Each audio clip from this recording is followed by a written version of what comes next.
ન્યૂઝ9 ગુજરાતી સાથે હું છું પાયલ બામભણિયા। તો જોઈએ આજના સમાચારમાં। બોટાદ જિલ્લામાં પ્રથમ વખત ભરવાડ યુવા સંગઠન દ્વારા વિદ્યાર્થી સન્માન સમારોહનું ભવ્ય આયોજન કરવામાં આવ્યું હતું, જેમાં ભરવાડ સંગઠનના નામી અનામી આગેવાનો તેમજ સમાજના અગ્રણીઓ ઉપસ્થિત રહી અને સન્માન સમારોહ વિદ્યાર્થીઓને પ્રોત્સાહિત કર્યા હતા। બોટાદ જિલ્લામાં ભરવાડ યુવા સંગઠન દ્વારા આજે બોટાદ નગરપાલિકા નાનાજી દેશમુખ ટાઉન હોલ ખાતે વિદ્યાર્થીઓનો ભવ્ય સન્માન સમારોહનું કાર્યક્રમનું આયોજન કરવામાં આવ્યું હતું। શિક્ષણમાં સારા ટકાવારીથી પાસ થયેલા વિદ્યાર્થીઓને પ્રોત્સાહિત કરી ઇનામ વિતરણ કરવામાં આવેલ હતા, તેમજ નિઃશુલ્ક નોટબુક વિતરણ અને દાતાઓનું સન્માન કરવામાં આવ્યું, તેમજ હાજર રહેલ કર્મચારીઓને પણ સન્માનિત કરવામાં આવ્યા હતા।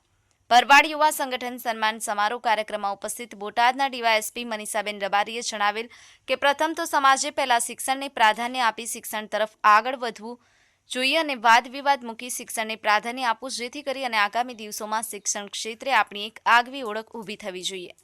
વિદ્યાર્થી સન્માન સમારોહ કાર્યક્રમમાં રોયસાડા ઠાકર દ્વારાના મહંત કાનજી ભગત રાજુ ભગત તેમજ બાવળિયાળી ઠાકર દ્વારાના લઘુ મહંત ગોપાલ ભગત, બોટાદ ઠાકર દ્વારાના મહંત મફા ભગતની પણ ખાસ ઉપસ્થિતિ રહી હતી, તેમજ વિશેષ ઉપસ્થિતિમાં મહેસાણા ડેપ્યુટી કલેક્ટર સાજણભાઈ મેર, બોટાદ ઇન્ચાર્જ એસપી સૈયદ તેમજ ભરવાડ યુવા સંગઠનના આગેવાનો, બોટાદ ડીવાયએસપી મનીષાબેન રબારી, મનીષભાઈ જોગરાણા, મેહુલભાઈ ભરવાડ, જિગ્નેશભાઈ બોડિયા એ સિવાયના સંગઠનના હોદ્દેદારો ઉપસ્થિત રહ્યા હતા। વિશાળ સંખ્યામાં બોટાદ નગરપાલિકા ટાઉન હોલમાં વિદ્યાર્થીઓ, સમાજના અગ્રણીઓ, વાલીઓથી સમગ્ર ટાઉન હોલ ઉભરાયું હતું। આ કાર્યક્રમમાં ભરવાડ યુવા સંગઠનના વિવિધ આગેવાનો તેમજ સમાજના અગ્રણીઓ ઉપસ્થિત રહી અને વિદ્યાર્થીઓને આશીર્વાદ વચન આપવામાં આવેલ હતા।